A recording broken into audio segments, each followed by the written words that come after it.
When Billionairess Veronica Holt broke down crying at a small-town charity event and begged a single father for reconciliation, nobody expected what happened next. But before we reveal that life-changing moment, let's light up this comment section with hearts from every corner of the world. The morning sun cast golden ribbons across Meridian Bay's coastline, where salt-kissed winds carried the laughter of fishing boats returning with their dawn catch. Down by the harbor, elderly men shared coffee from thermoses, while seagulls danced overhead, their cries mixing with the gentle crash of waves against weathered docks.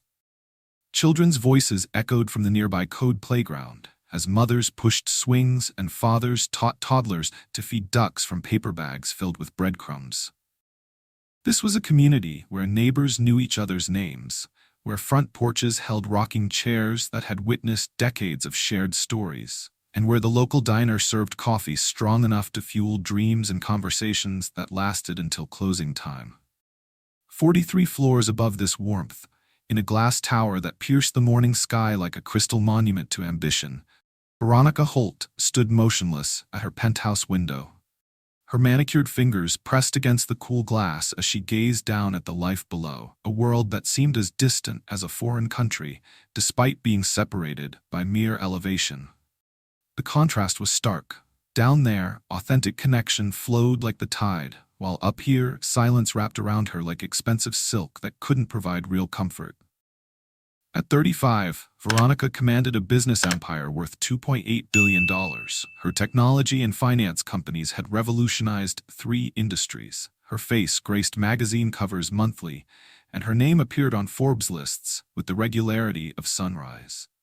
Yet, as she watched a father teaching his son to skip stones across the harbor below, she felt a hollowness that no balance sheet could quantify and no achievement could fill.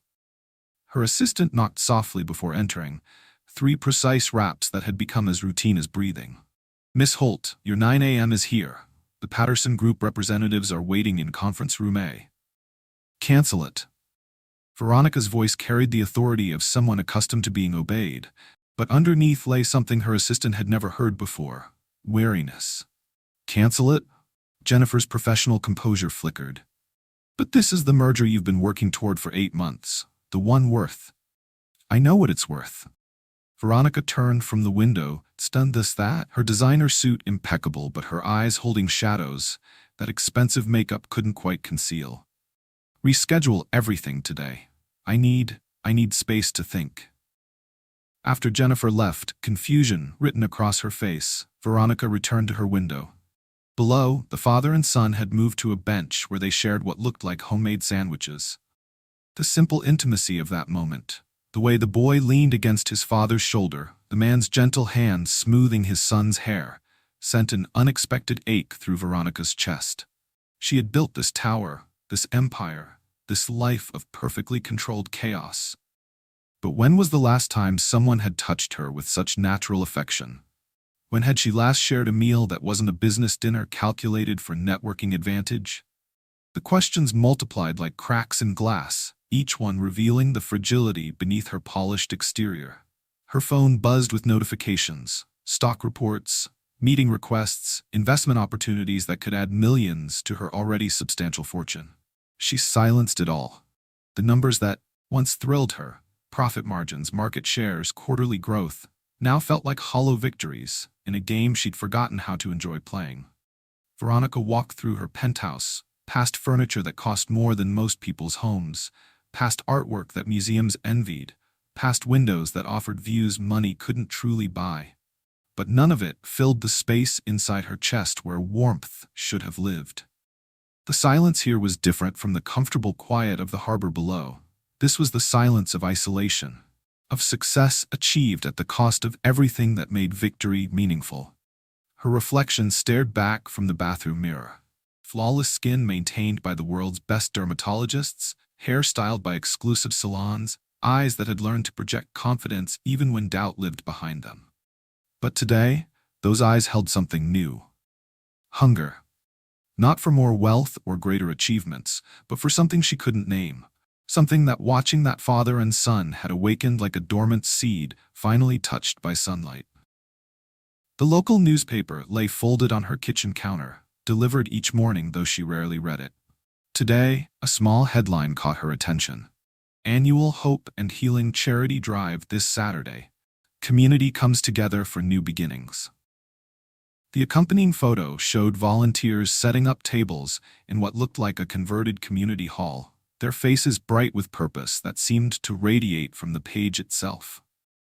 Veronica studied those faces: young mothers organizing donation boxes, teenagers hanging banners, elderly couples arranging folding chairs with the practiced ease of people who had done this before. There was something in their expressions, in the way they moved together with shared purpose, that called to a part of her she thought she'd lost years ago in boardrooms and strategy meetings. She set the paper down, but the image lingered.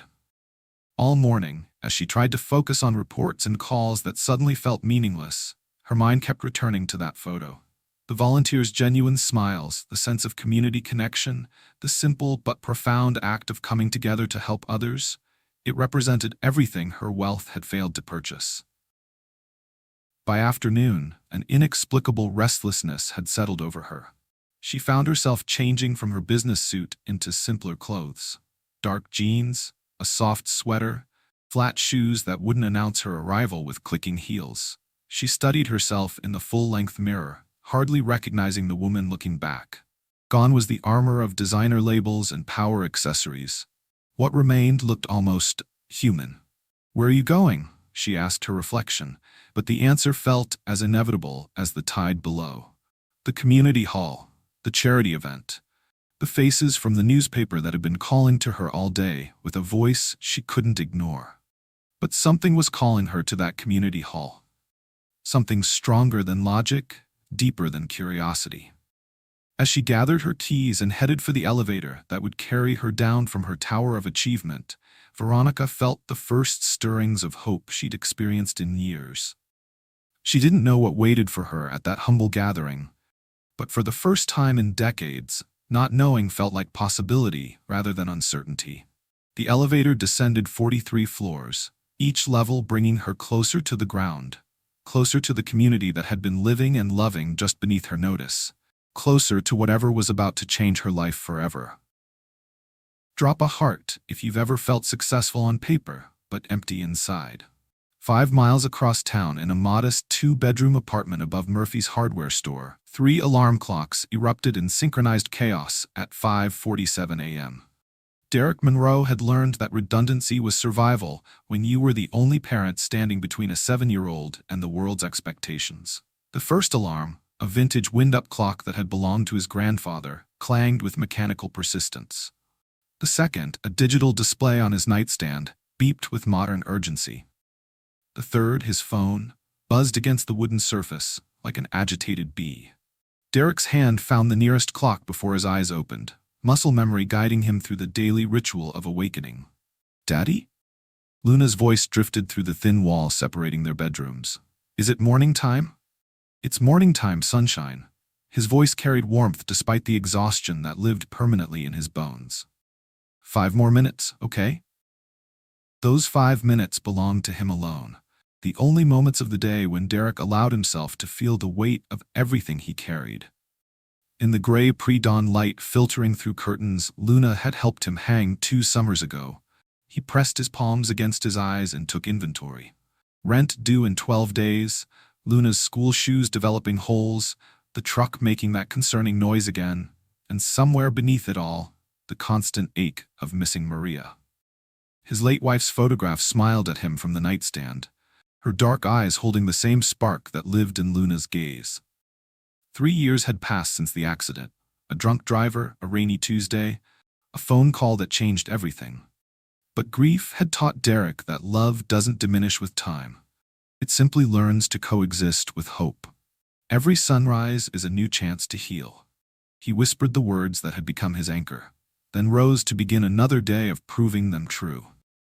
The kitchen smelled like vanilla and determination as Derek prepared Luna's breakfast. Pancakes cut into star shapes because Wednesday mornings called for magic, even when, especially when, the magic came from a box mix and food coloring that cost an extra 79 cents. Luna emerged in mismatched socks and yesterday's braids, clutching her stuffed elephant, Mr. Peanuts, under one arm. Good morning, my favorite 7-year-old. Derek kissed the top of her head, breathing in the scent of strawberry shampoo and childhood dreams. I'm your only 7-year-old, Daddy. Luna giggled, settling into her chair with the solemnity of someone about to receive star-shaped pancakes. That makes you extra special. He set her plate down with ceremonial flourish, watching her eyes light up the way they did every time, as if star-shaped pancakes were a surprise rather than their Wednesday tradition. While Luna ate, Derek packed her school lunch: peanut butter sandwich, cut diagonally because triangles taste better, apple slices, string cheese, and a note written on whatever scrap paper he could find. Today's note, scrawled on the back of a hardware store receipt, read, "You make every day brighter. Love, Daddy." The walk to school took them through Meridian Bay's heart, past the corner barbershop where Mr. Jenkins always waved from behind his newspaper, past the flower shop where Mrs. Chen saved the day-old blooms for Luna to give her teacher, past the bench beside Miller's Pond where father and daughter had claimed their own piece of the world. "Can we feed the ducks after school?" Luna asked, her small hand warm in Derek's calloused palm. "If we have time before I pick up my evening shift." He squeezed her fingers gently. "But definitely this weekend. We'll bring them a feast." Their weekend ritual, sitting by the pond with stale bread donated by Giuseppe's bakery, watching Luna's delight as mallards paddled close for their offerings, had become legendary among the locals. Mothers would point them out to their own children, grandparents would smile from nearby benches, and teenagers would pause their conversations to watch Luna's pure joy as she scattered crumbs across the water's surface. Derek worked 2 jobs to keep them afloat. Days at Morrison's Auto Repair, where his mechanical aptitude and honest work ethic had earned grudging respect from customers who initially doubted the young single father could fix their transmissions and brake systems. Evenings, 3 nights a week, he stocked shelves at the 24-hour grocery store, moving through aisles in practiced silence, while Luna slept safely at Mrs. Rodriguez's apartment next door. The arrangement worked because communities like Meridian Bay still believed in looking out for their own. Mrs. Rodriguez, whose own children were grown and scattered across 3 states, had appointed herself Luna's honorary grandmother. She refused payment for the evening childcare, insisting that watching Luna's homework battles and bedtime stories filled an emptiness in her own heart. After school, Derek would find Luna and Mrs. Rodriguez on the building's front stoop, sharing stories and homemade cookies. The sight never failed to remind him that family could be chosen as well as inherited, that love multiplied when shared rather than diminished by division. Their evening walks often led them to the oak tree behind the community center, a massive old giant whose branches had sheltered generations of Meridian Bay children. Luna would climb to her favorite perch while Derek leaned against the trunk, and they would share the day's small triumphs and minor defeats. "Mrs. Patterson says I'm getting better at reading," Luna announced during one such conversation, her legs swinging from a low branch. "That's because you practice every night." Derek smiled up at her. "Hard work always pays off, even when we can't see it happening. Like how you work hard to take care of us?" The question caught him off guard with its simple wisdom. "Yes, sweetheart. Like that." Luna jumped down and wrapped her arms around his waist. "You're the best daddy in the whole world." These moments, her small arms around him, her absolute trust in his ability to keep her safe and loved, made every double shift, every worried night, every sacrifice worthwhile. Derek held her close, feeling the steady beat of her heart against his chest, knowing that this was what Maria would have wanted. Their daughter growing up surrounded by love, even if that love came from a single parent doing his absolute best. As Saturday morning dawned bright and clear, Derek pulled his favorite jacket from the closet, worn denim that had seen him through job interviews, parent-teacher conferences, and countless weekend adventures with Luna. Today, the annual charity event promised to be their biggest adventure yet. Luna had been talking about it all week, her excitement building like anticipation before Christmas. He filled his old thermos with chamomile tea, Luna's weekend favorite, and watched her bounce around their small living room in her carefully chosen outfit, yellow dress with sunflower buttons and the sneakers they decorated together with fabric markers. Are you ready to help people today? Derek asked, kneeling to tie her shoes. I'm ready to share our love, Luna replied with the matter-of-fact wisdom that regularly left Derek speechless. As they walked toward the community center, Derek felt the familiar mixture of exhaustion and determination that fueled his days. He was tired, bone-deep, soul-weary tired. But Luna's hand in his and her excited chatter about the good they would do that day reminded him why every struggle was worth it. Comment strength if you know someone who faces challenges with grace. The Meridian Bay Community Center had been transformed into something extraordinary. What began as a simple converted gymnasium now pulsed with the heartbeat of collective hope. Hand-painted banners stretched across the ceiling, their bold letters proclaiming hope, healing, and new beginnings, in colors bright enough to challenge the afternoon sun streaming through tall windows. Volunteers had arranged mismatched tables into welcoming clusters, each one laden with homemade treats that carried the love of their creators. Brownies still warm from Mrs. Patterson's oven, lemonade mixed by teenage hands, sandwiches cut into triangles by mothers who understood that details mattered when feeding souls alongside bodies. Local musicians had claimed the makeshift stage, their acoustic guitars and gentle voices weaving melodies that wrapped around conversations like invisible threads of connection. The Henderson twins, barely 16, harmonized on a song about second chances while their grandmother nodded approval from a folding chair, her weathered hands keeping time against her knees. Near the food tables, volunteers shared stories with anyone willing to listen. Tales of overcoming addiction, rebuilding after loss, finding strength in community when individual courage wasn't enough. Children darted between adults with the freedom that comes from feeling absolutely safe, their laughter creating a soundtrack of pure joy that mixed with deeper adult conversations about resilience and renewal. This was community in its most authentic form, unpolished, genuine, and powerful in its simplicity. Veronica's BMW pulled into the gravel parking lot between a rusted pickup truck missing its tailgate and a minivan decorated with soccer ball decals. The contrast would have been comical if not for the significance of the moment. She sat in her car for several minutes, watching through the windshield as families streamed toward the entrance, children skipping beside parents who carried covered dishes and wore their best casual clothes. Not designer casual, but the kind of casual that meant jeans without holes and shirts saved for special occasions.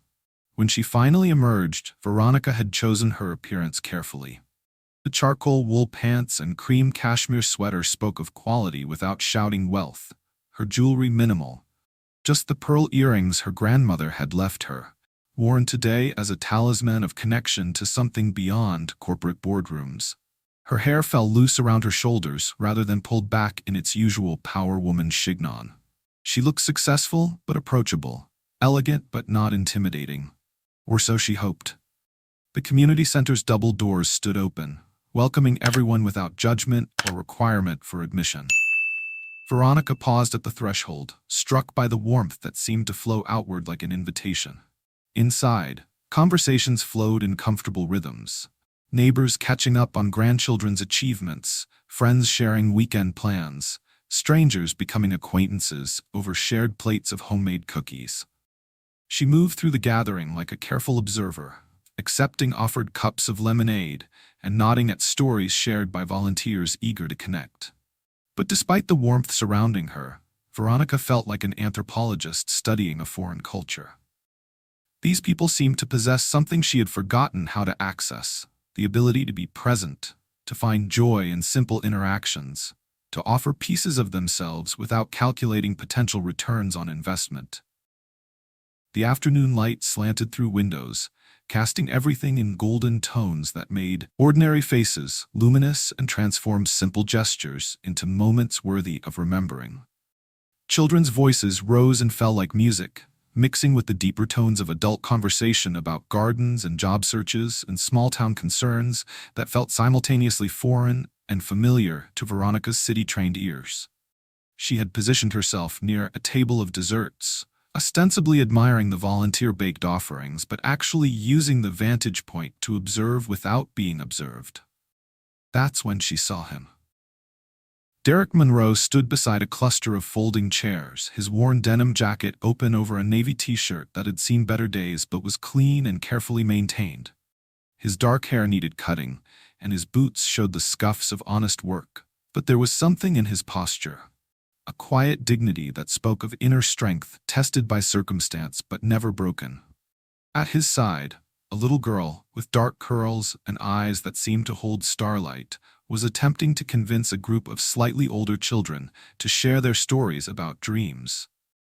Luna moved with the confidence of someone who had never doubted her place in the world, her yellow dress bright as sunshine against the more muted colors worn by the adults around her. "Everyone has something beautiful inside them," Luna was saying, her voice carrying the matter-of-fact wisdom that only children possess. "My daddy says dreams are like seeds. They grow when we share them with other people." The other children listened with rapt attention, drawn by her sincerity and the way she spoke about profound concepts as if they were simple truths. One boy, perhaps 8 years old, ventured to share his dream of becoming a veterinarian so he could help animals feel better. A girl with pigtails whispered her hope to become a teacher like Mrs. Martinez. Luna clapped for each revelation, her delight genuine and infectious. Derek watched his daughter facilitate this impromptu sharing circle with an expression Veronica had never seen before. It wasn't pride, though pride was certainly present. It wasn't love, though love radiated from every glance. It was something deeper, something that spoke of absolute faith in another human being's inherent goodness. It was the look of someone who had found his purpose not in achievement or accumulation, but in nurturing the growth of another soul. The scene held Veronica motionless. When Luna finished collecting dreams from the children, she skipped back to Derek and wrapped her arms around his legs in a gesture so natural, so unconsciously affectionate, that it spoke of a bond built on thousands of similar moments. Derek's hand found the top of her head, his fingers gentle in her curls, and he bent down to whisper something that made Luna giggle and nod enthusiastically. Watching this interaction, Veronica felt something crack open inside her chest. Memories rushed forward unbidden. Herself at Luna's age, running to her father after school, with artwork clutched in small hands that the weight of his attention like sunshine when he knelt to hear about her day. She remembered being lifted onto his shoulders to see parade floats, his strong hands keeping her safe while the world spread out below them in all its colorful possibility. When had she stopped running toward people with such trust? When had her relationships become transactions rather than connections? When had she forgotten the simple pleasure of sharing joy without calculating its value? The realization hit her with the force of recognition. This raw, unfiltered love between Derek and Luna represented everything she had sacrificed in her climb toward success. The tenderness in Derek's tired eyes, the absolute security in Luna's posture, the way they moved together like two parts of a whole. This was what wealth couldn't purchase, what power couldn't command, what she had been seeking without knowing its name. Derek noticed her watching and offered a polite nod, the kind of acknowledgement neighbors gave each other in grocery store aisles. But there was something in his gaze, a depth that suggested he understood struggle, had wrestled with his own challenges, and emerged with compassion intact rather than hardened. Luna followed her father's glance and waved with the openness of someone who saw strangers as friends she simply hadn't met yet. In that moment, as golden afternoon light illuminated father and daughter like subjects in a Renaissance painting, Veronica understood what she was witnessing. This wasn't just parental love. It was grace in action, resilience wearing the face of daily devotion. Strength that chose gentleness over hardness, despite whatever battles had been fought to reach this moment of simple contentment. The walls she had built around her heart, constructed from years of disappointment, betrayal, and the gradual erosion of faith in human goodness, began to crumble. Not dramatically, not all at once, but like ice melting under spring sunshine, slowly and inevitably. What happened next changed not just Veronica's life, but the entire community of Meridian Bay. Have you ever seen something so pure it made you question everything? Share your story below. For several minutes, Veronica remained frozen beside the dessert table. her fingers clutching a paper cup of lemonade she couldn't remember accepting. The liquid had grown warm in her grip as she watched Derek and Luna move through their world with the easy grace of people who belonged exactly where they were. Every glance between father and daughter, every gentle touch, every shared smile felt like a revelation about a way of living she had forgotten was possible. The first step toward them required more courage than any boardroom negotiation she had ever entered. Her hand trembled as she set down the untouched lemonade, and she pressed her palms against her wool pants to steady herself. The cashmere sweater that had felt perfect when she dressed now seemed too formal, too expensive, too much of a barrier between herself and the authentic humanity she was witnessing. The second step carried the weight of every relationship she had sacrificed for success. Her mind flooded with faces. Her sister Catherine, who had stopped calling after too many missed birthdays. Her college roommate Jennifer, whose wedding invitation had gone unanswered while Veronica closed a merger in Tokyo. Her nephew Marcus, now 15, who barely knew her despite sharing her eyes and stubborn chin. By the third step, conversations around her began to soften. The musicians continued playing, but their melodies seemed more distant. The children kept laughing, but the sound felt muffled, as if the very air recognized that something significant was unfolding. Volunteers glanced up from their tasks, sensing a shift in the room's energy without understanding its source. Derek noticed her approach first. His dark eyes, weathered by responsibility but not hardened by it, tracked her movement with the careful attention of someone who had learned to read situations for his daughter's safety. There was no hostility in his gaze, but there was wariness, the natural caution of a single parent protecting what mattered most. Luna looked up from the crayon drawing she had been creating on a paper napkin, a stick figure family holding hands under a rainbow. Her wide eyes held none of her father's guardedness, only the open curiosity of someone who had never learned to fear strangers. She tilted her head like a small bird, studying Veronica with interest rather than suspicion.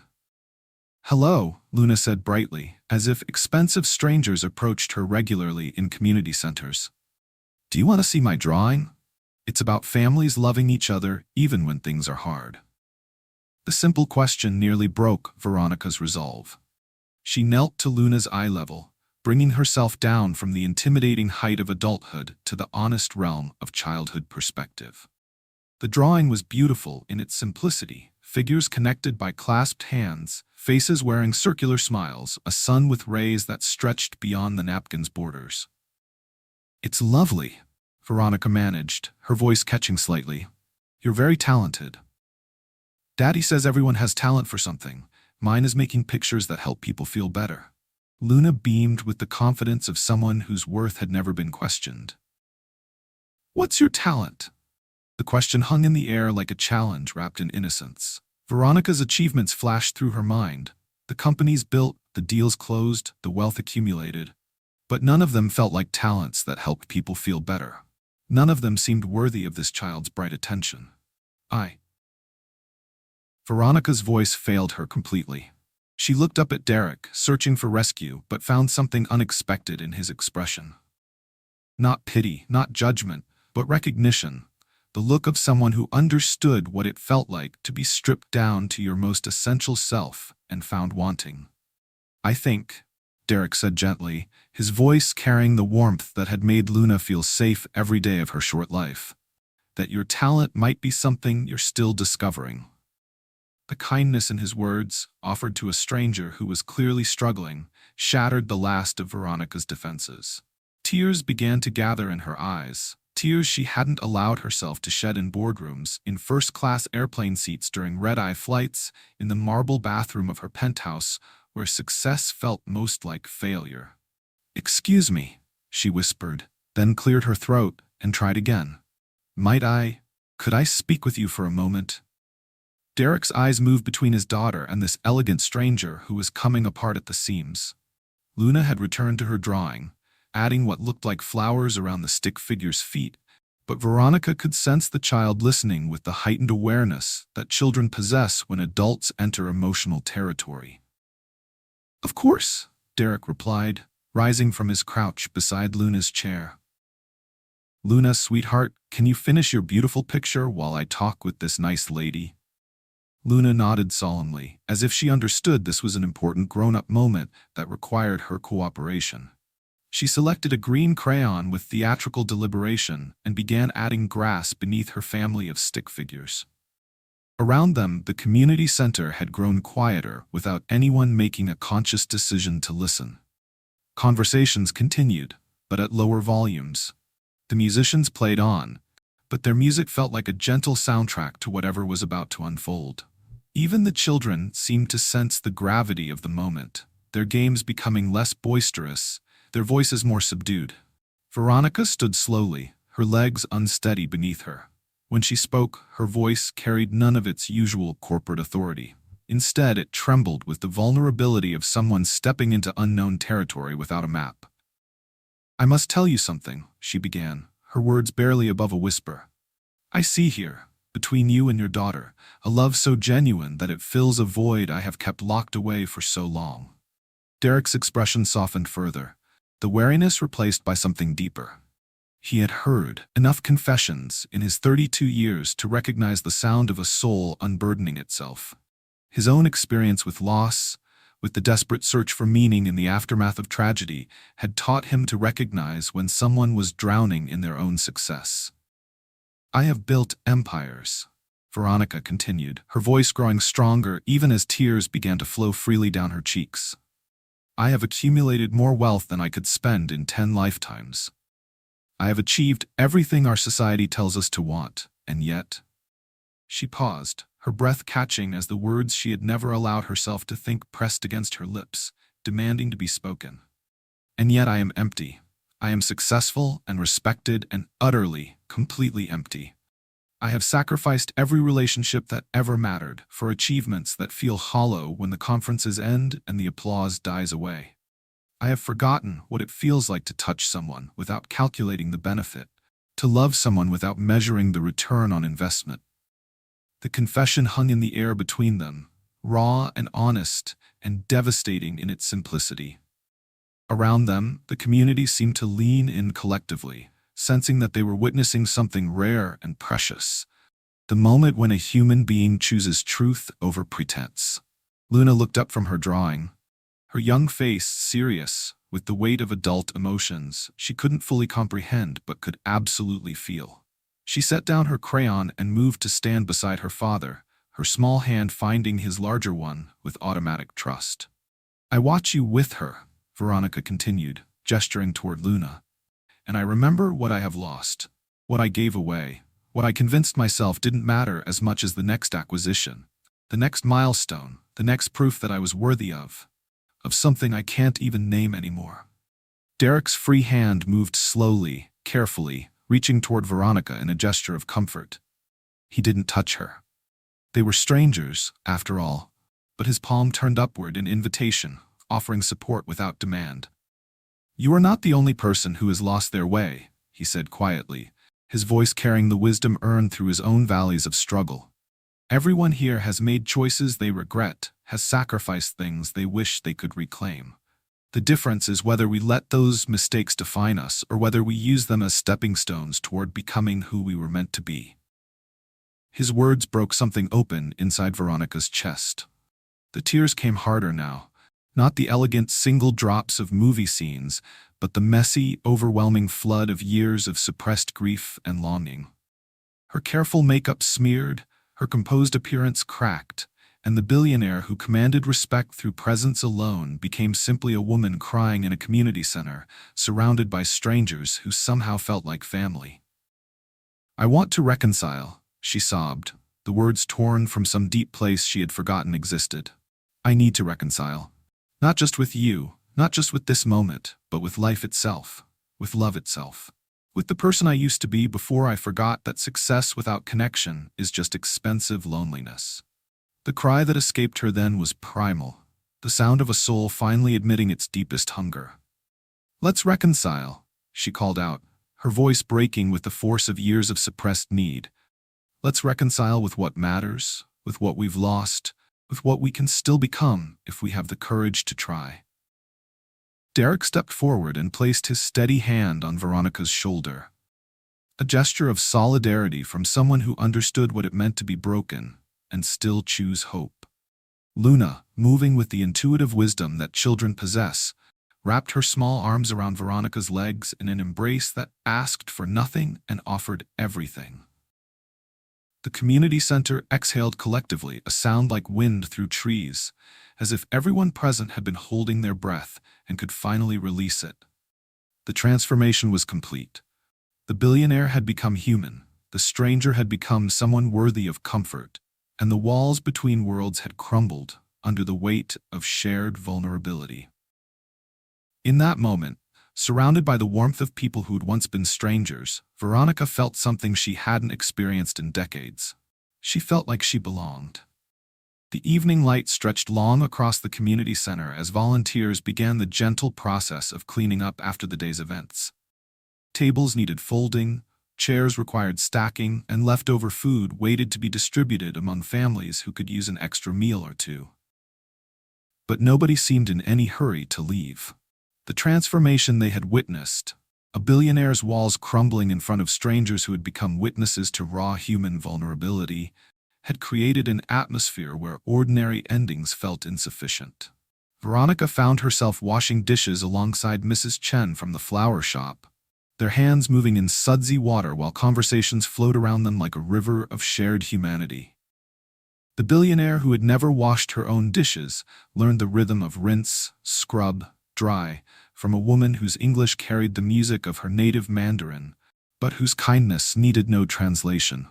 "My husband and I, we not speak for 3 years after big fight about money," Mrs. Chen shared quietly, her weathered hands gentle on the delicate coffee cups. "Pride, you know, very expensive emotion. Cost us 3 years of love we could have been sharing." Veronica nodded, understanding completely. "I haven't spoken to my sister Catherine in 4 years. She said I cared more about mergers than family gatherings. She was right, but I was too stubborn to admit it." "Not too late," Mrs. Chen smiled, handing Veronica a dish towel. "Never too late for sorry when it comes from heart." Across the room, Derek was helping stack chairs while Luna distributed the last of the homemade cookies to volunteers. But his quiet presence had drawn others into conversation. Single mothers who recognized the weariness behind his gentle strength. Fathers juggling multiple jobs who saw themselves reflected in his patient dedication to Luna's well-being. "How do you do it?" asked Maria Santos, a mother of 3 whose husband worked offshore rigs, leaving her alone for months at a time. "How do you keep going when everything feels like it's falling apart?" Derek paused in his chair stacking, considering the question with the seriousness it deserved. "I don't think you keep going in spite of the hard stuff," he said finally. "I think you keep going because of it, because someone depends on you to show them that love is stronger than whatever tries to break it down." Luna appeared at his elbow, cookie crumbs decorating her yellow dress. "Daddy, why was that nice lady crying?" The question carried the innocent curiosity that only children possess, the ability to cut straight to the heart of complex emotions without judgment or agenda. Derek knelt to her level, his hands gentle on her small shoulders. "Sometimes grown-ups cry when they remember things they thought they had forgotten," he explained. "Happy things and sad things all mixed together. It's like, remember when you found that butterfly with the broken wing last week?" Luna nodded solemnly. "And you cried because it was hurt, but also because it was still beautiful?" Another nod, her dark eyes wide with understanding. "That's what happened to that lady today. She saw something beautiful. She saw how much we love each other, and it reminded her of love she had forgotten she was missing." Luna processed this with the gravity of someone much older. "So her tears were happy and sad together?" "Exactly, sweetheart. Sometimes the biggest feelings are both things at once." The conversation rippled outward as other families began sharing their own stories of complex emotions, of moments when joy and sorrow occupied the same space, of times when witnessing love in others had revealed emptiness in their own lives. The community center became a confessional of sorts, but one filled with hope rather than guilt. In the weeks that followed, Meridian Bay buzzed with stories of transformation that extended far beyond that single Saturday afternoon. Veronica's vulnerability had given others permission to examine their own relationships, their own patterns of pride and stubbornness that kept them separated from people who mattered. The billionaire herself began the difficult work of reconciliation with methodical determination. Her first phone call was to Catherine, her sister, whose number she had kept programmed but unused for 4 years. The conversation was awkward, stilted, filled with long pauses and careful words, but it was a beginning. "Cat, it's me, Ronnie." Her childhood nickname felt foreign on her tongue after years of being Miss Holt or Veronica in every professional interaction. "Veronica?" Catherine's voice carried surprise and something else, hope carefully guarded against disappointment. "Is everything okay?" "No," Veronica answered honestly. "Nothing's okay. But I want it to be. I want us to be okay again. I was wrong, Cat, about so many things. About what matters. About family. About you." The silence stretched long enough that Veronica feared the connection had been lost. When Catherine finally spoke, her voice was thick with tears. "I've been waiting for this call for 4 years, Ronnie. I never stopped hoping." Similar conversations followed, with college friends, former colleagues who had become casualties of her relentless ambition, relatives who had grown used to her absence from family celebrations. Some conversations went well, leading to tentative lunch dates and carefully optimistic plans for renewed connection. Others were more difficult, requiring multiple attempts and patient persistence to break through years of accumulated hurt. Derek, too, found his world expanding in unexpected ways. The community that had always admired his resilience from a distance began offering more direct support. Mrs. Rodriguez insisted on watching Luna during his evening shifts, refusing any discussion of payment. Mr. Jenkins from the barber shop started giving Luna free candy on their walks to school, just because her smile brightened his mornings. Giuseppe's Bakery began setting aside day-old pastries specifically for their weekend duck-feeding expeditions. "I used to think accepting help was the same as admitting failure," Derek confided to Veronica during one of their increasingly regular conversations over coffee at the community center. "But Luna's taught me that letting people love you is actually a gift you give them." These conversations had become a cornerstone of both their healing processes. Veronica would arrive at the community center on Thursday evenings, when Derek helped organize activities for local children. She would fold origami with Luna, assist with homework struggles, and gradually learn the names and stories of families whose resilience had become her inspiration. Luna, meanwhile, had appointed herself the unofficial interpreter of adult emotions for anyone who needed clarification. Her observations, delivered with the matter-of-fact wisdom that children possess, became legendary among the community center regulars. "Mrs. Patterson isn't really mad about the broken vase," Luna announced during one gathering. "She's sad because it was from her mom who died. Sometimes when people can't be sad about the big thing, they get mad about little things instead." Her insights prompted conversations about grief, about the ways people protected themselves from overwhelming emotions, about the courage required to feel things fully rather than deflecting them onto safer targets. 6 months after that transformative Saturday, Veronica announced the creation of the Bridge Initiative, a foundation dedicated to supporting family reconciliation and community healing. But unlike her previous business ventures, this project emerged from collaboration rather than conquest.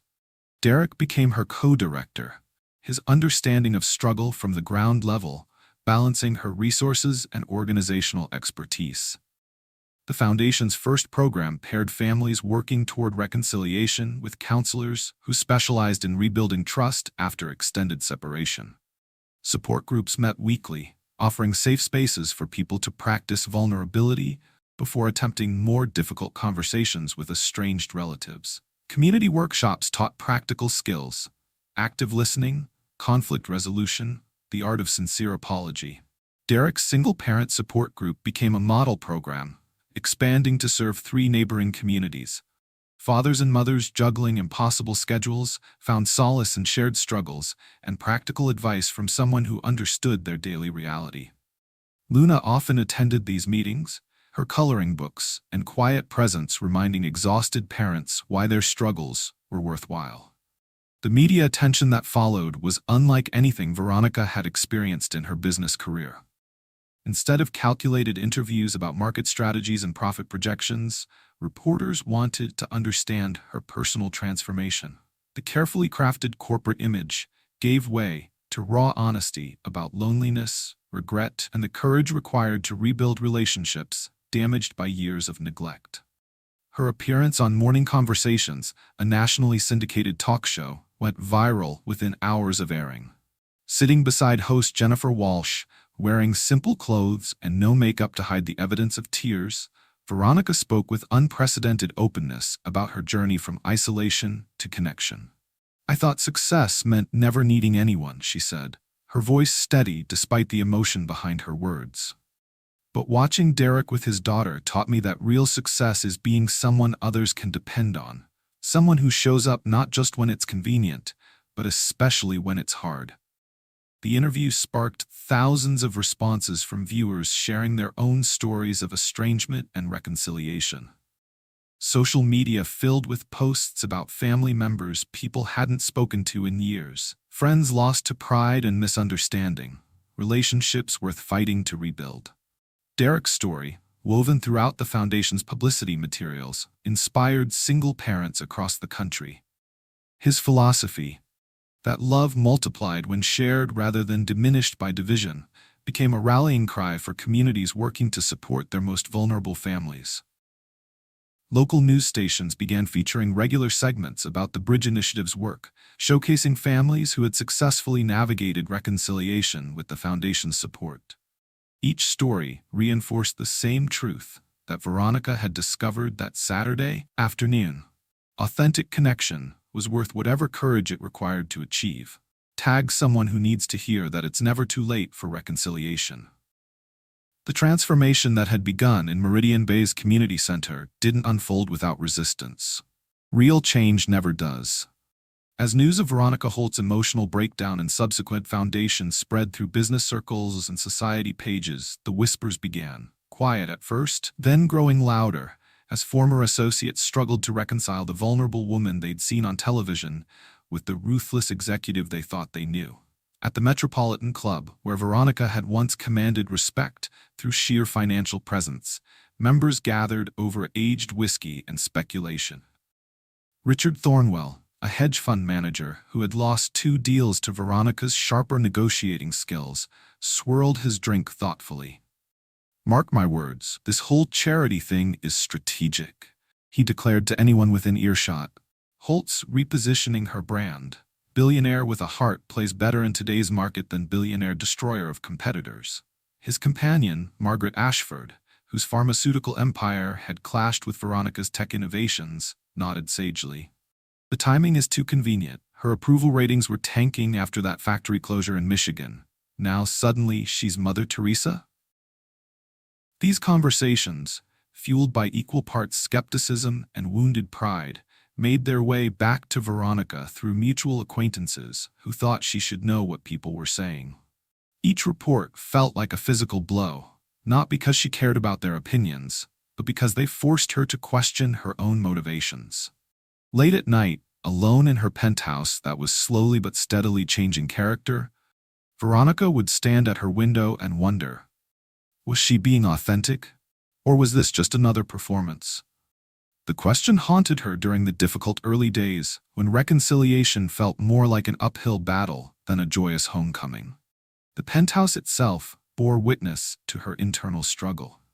Gone were the stark black and white photographs of architectural landmarks that had once adorned the walls. In their place, slowly and deliberately, family photographs began to appear. Her sister Catherine's wedding portrait, where a younger Veronica smiled genuinely beside the bride. A Christmas morning scene from 15 years ago, before ambition had consumed her availability for family gatherings. A picture of her nephew Marcus at age 6, gap-toothed and proud, holding a crayon drawing he'd made especially for Aunt Ronnie. Each photograph represented a relationship that required careful rebuilding. Her second phone call with Catherine had been harder than the first, filled with moments when old patterns of defensiveness threatened to derail their progress. When Catherine mentioned feeling abandoned during their father's illness 3 years prior, Veronica's instinct was to justify her absence with business obligations and scheduling conflicts.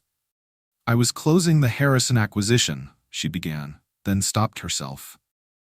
The words felt hollow, even as she spoke them. "No, that's not." "I was scared, Kat.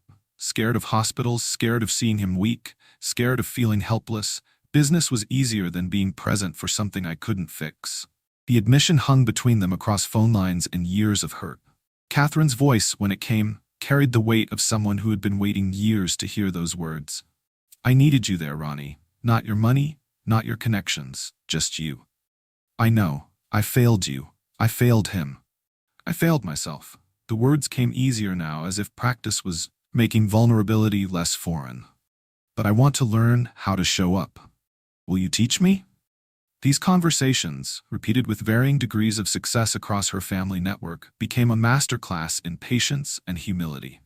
Her nephew Marcus, now 15 and suspicious of sudden adult attention, required months of consistent effort before he began responding to her texts with more than monosyllabic replies. Her college friend Jennifer agreed to coffee, but sat with arms crossed for the first 20 minutes, challenging every attempt at connection. Meanwhile, Derek faced his own internal battles. The community's increased attention to his family's needs, while genuinely offered, clashed with his deeply ingrained sense of self-reliance.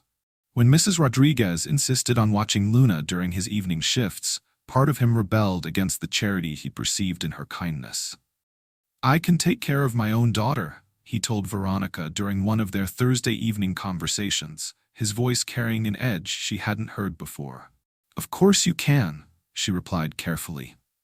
"You've been doing it beautifully for years. But maybe accepting help isn't about inability.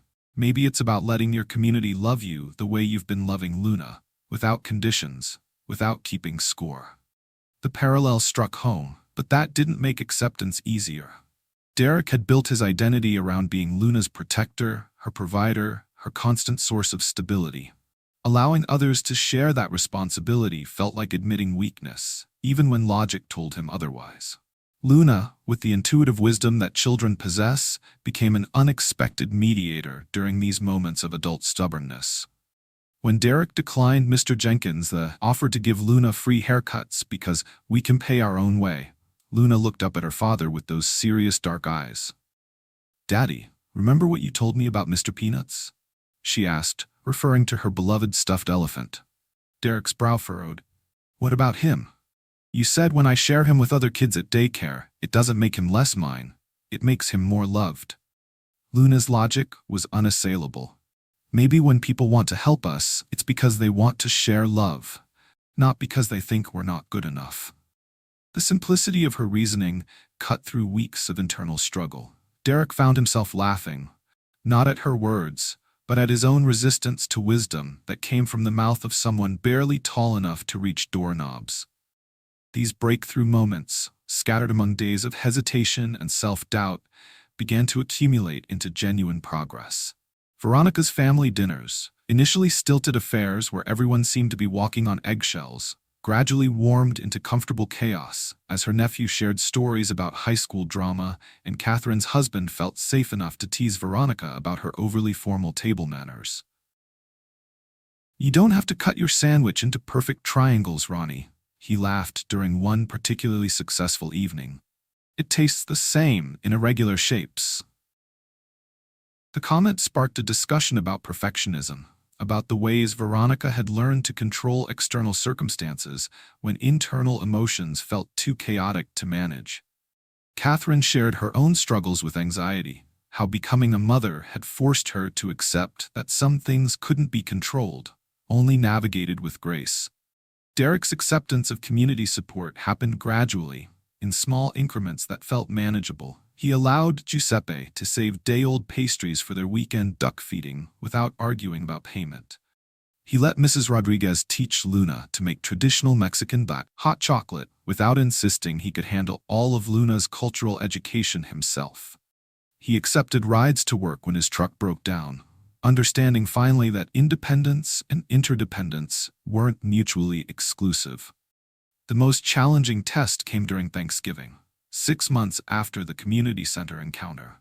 Both Veronica and Derek had been invited to community celebrations, but both also faced family obligations that required courage neither felt fully prepared for. Veronica's first family Thanksgiving in 4 years took place at Catherine's house, where the dining room held 17 people across 3 generations. Conversations happened in overlapping layers, children's chatter mixing with adult discussions about politics, sports, and family gossip that Veronica had missed during her years of absence. Halfway through dinner, her 12-year-old great-niece asked innocently, "Aunt Veronica, why didn't you come to Grandpa's funeral?" The table fell silent. Forks paused midway to mouths. Eyes darted between Veronica and Catherine, waiting to see how this moment would be handled. Veronica could have deflected, could have offered a safe response about business obligations or travel complications. Instead, she chose truth. "Because I was a coward, Emma. I loved him very much, but I was afraid of saying goodbye, so I convinced myself that work was more important than being there for people who needed me." Emma considered this with the seriousness that children bring to important revelations. "Are you still a coward?" "Sometimes," Veronica answered honestly, "but I'm learning to be brave when it matters most." The conversation moved on, but the moment had established something crucial. Authenticity was more valuable than perfection. Truth more healing than comfort. Derek's Thanksgiving involved Luna's first meeting with his estranged brother Michael, who had driven up from Florida after Derek finally responded to 2 years' worth of unanswered calls. The brothers sat on Derek's small apartment balcony while Luna colored inside, their conversation halting and careful.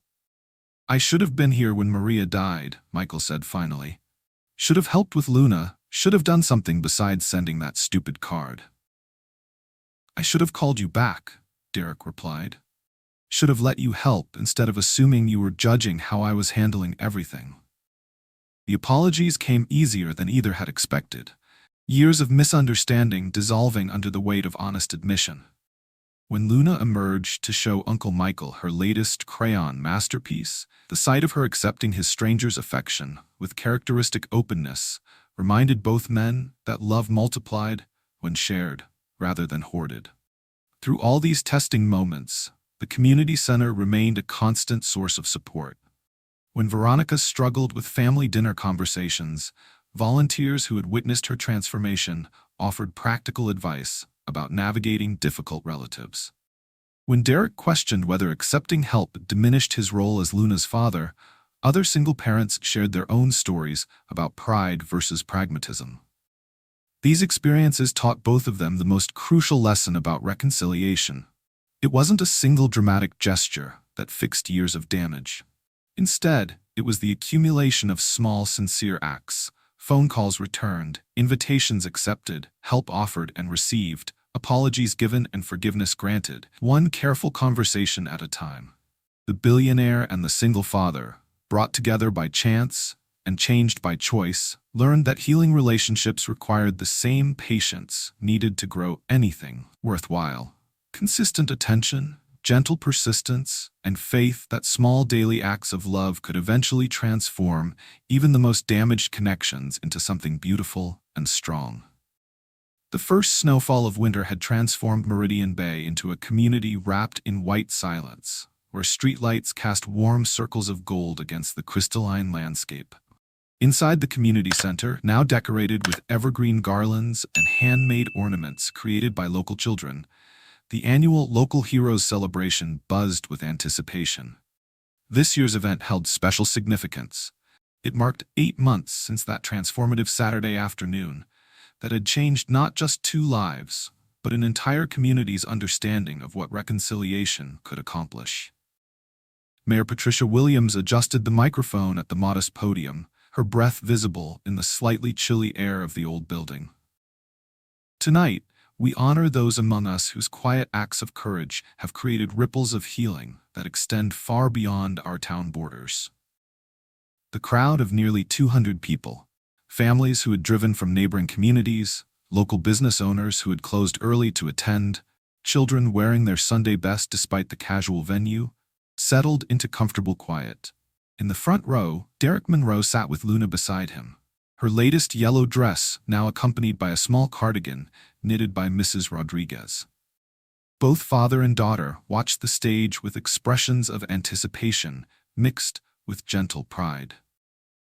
Veronica took the stage wearing simple black slacks and a navy sweater that Catherine had given her for Christmas, the first family gift she had received in years that wasn't selected by an assistant or chosen from a corporate catalog. Her appearance drew a collective intake of breath, not because of her outfit, but because of the transformation visible in her bearing. Gone was the rigid posture of someone always prepared for corporate battle. In its place stood a woman whose shoulders carried responsibility lightly, whose eyes held warmth instead of calculation.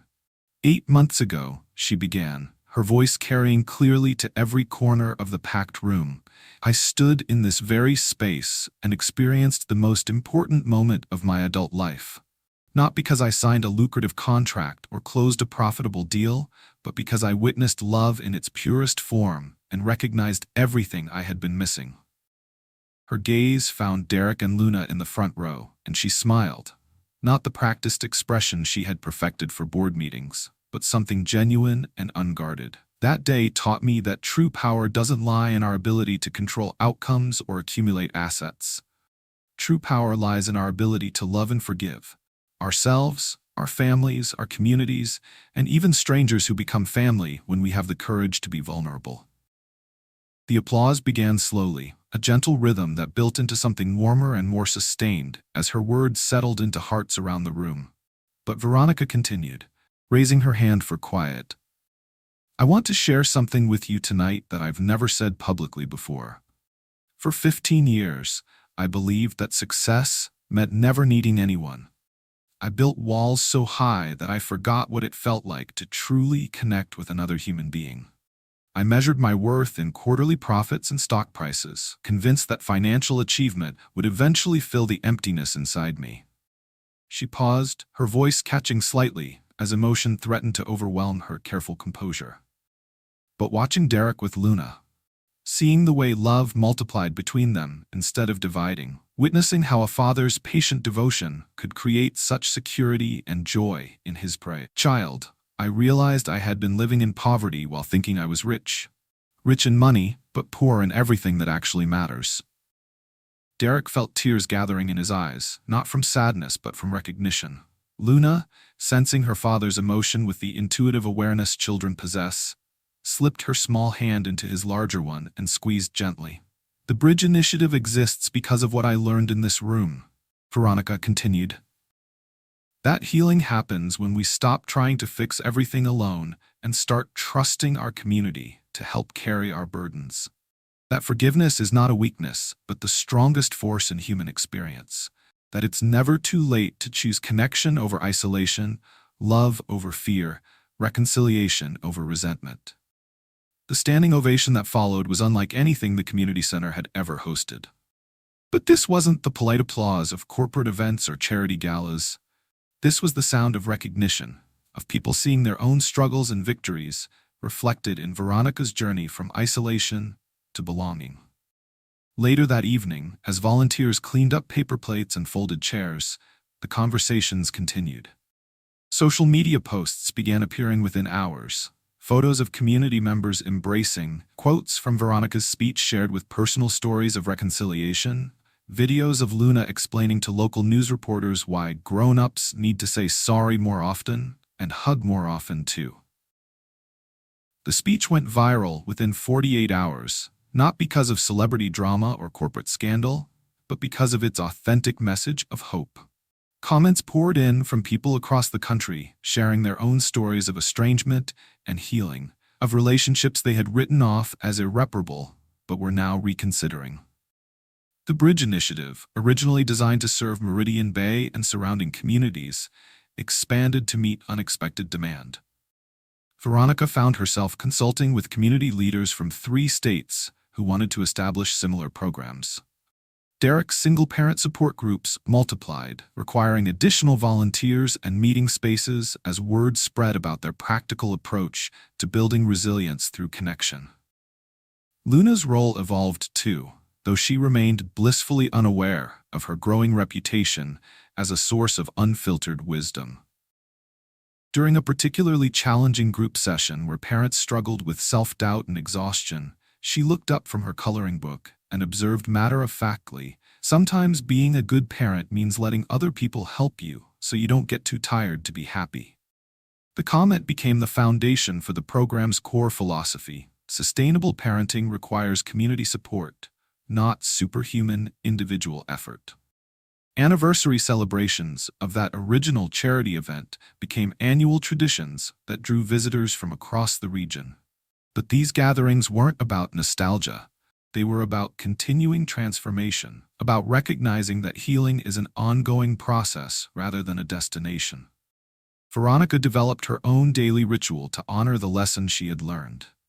Each morning, before checking emails or reviewing business reports, she spent 10 minutes looking at the family photographs now covering her once sterile penthouse walls. Each picture reminded her of a relationship rebuilt through patience and persistence, a connection restored through the accumulation of small, sincere acts of love.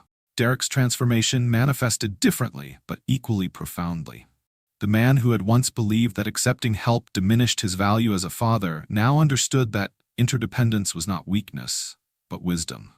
He watched Luna thrive in a community that embraced their family, saw her confidence grow as she learned to trust in support systems that extended beyond their small apartment.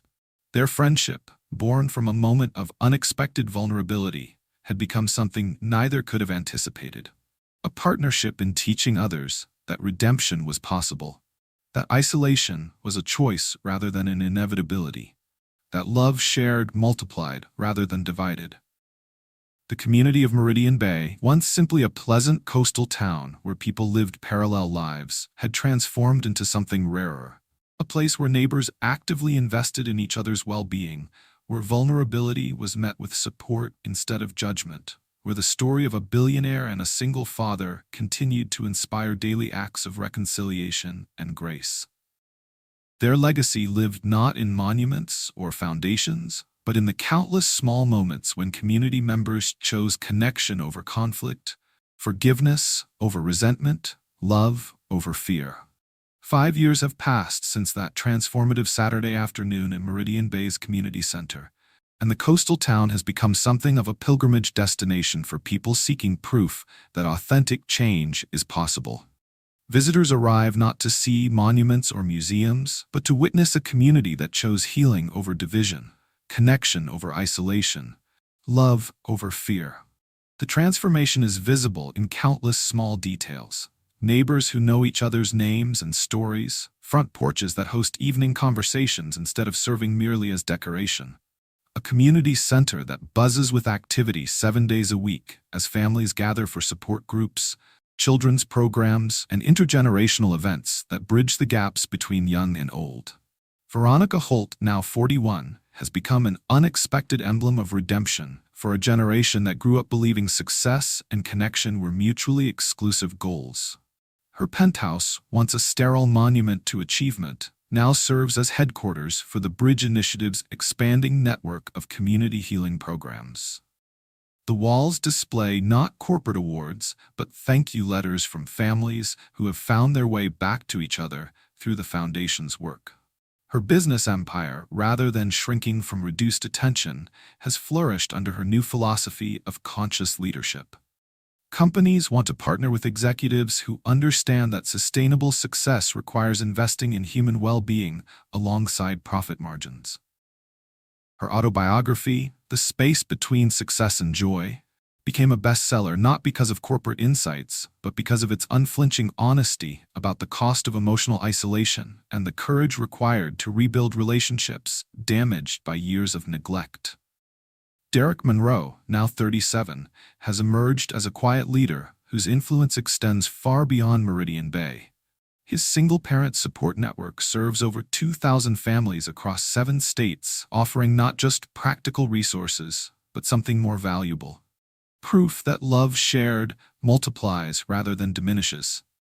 Universities invite him to speak about resilience. Community organizations seek his guidance on building authentic support systems, and single parents drive hundreds of miles to attend his workshops on maintaining hope during the hardest seasons of life. But perhaps the most remarkable transformation belongs to Luna, now 12 years old and growing into a young woman whose wisdom seems both ancient and entirely natural. She moves through her world with the confidence of someone who has never doubted her inherent worth, the compassion of someone raised to see struggling neighbors as family members in need of support, and the insight of someone who learned early that vulnerability and strength often occupy the same space. "People think my dad and Miss Veronica saved each other," Luna recently told a reporter writing a feature story about the Bridge Initiative. "But I think they just reminded each other how to love again. Everyone already knows how. Sometimes we just forget, and we need other people to help us remember." Her observation, delivered with the matter-of-fact clarity that has made her something of a local celebrity, captures the essence of what happened in that community center and continues to happen in communities across the country where the Bridge Initiative has taken root. Every evening, as the sun sets over Meridian Bay's harbor, the waves whisper against the shore with the same rhythm they have maintained for millennia. But the people who gather on the docks to watch the daily spectacle of light reflecting off water understand something now that they missed before. Renewal is not a destination, but a daily choice. Reconciliation, not a single dramatic gesture, but a living, breathing process that requires tending like any growing thing. Veronica often walks these docks at sunset, her evening ritual of reflection, having evolved from solitary contemplation in a sterile penthouse to shared moments with community members who have become family. Sometimes, Derek and Luna join her, their conversations ranging from practical matters like foundation business to philosophical questions about forgiveness and the courage required to remain open to love despite life's inevitable disappointments. During one such evening, as golden light painted the water in shades of hope, Luna asked a question that stopped both adults in their tracks. "Do you think the people who hurt us meant to teach us how to love better?" The question hung in the salt-scented air, profound in its simplicity. Veronica and Derek exchanged glances over Luna's head, both recognizing the wisdom in her innocent inquiry. "Maybe," Derek said finally, his voice thoughtful, "maybe every hurt carries the possibility of deeper healing. Every separation, the opportunity for stronger connection when we find our way back to each other." Veronica nodded, thinking of the years of isolation that had preceded her transformation, the relationships sacrificed for achievements that now seemed hollow compared to the richness of authentic connection. "Every tear was a blessing in disguise," she said quietly. "Even the tears that felt like they would never stop, even the loneliness that seemed permanent, they were preparing us to recognize love when it finally appeared." As the three of them stood watching the sun disappear into the horizon, painting the sky in colors that would fade but return again tomorrow, they embodied the eternal truth that had emerged from their story. Love has the power to bridge even the widest divides when people have the courage to meet each other in the space between strength and vulnerability. Their story continues to inspire because it proves that no matter how far one drifts from the people and values that truly matter, no matter the heights attained or depths of despair experienced, the call to reconcile is always there.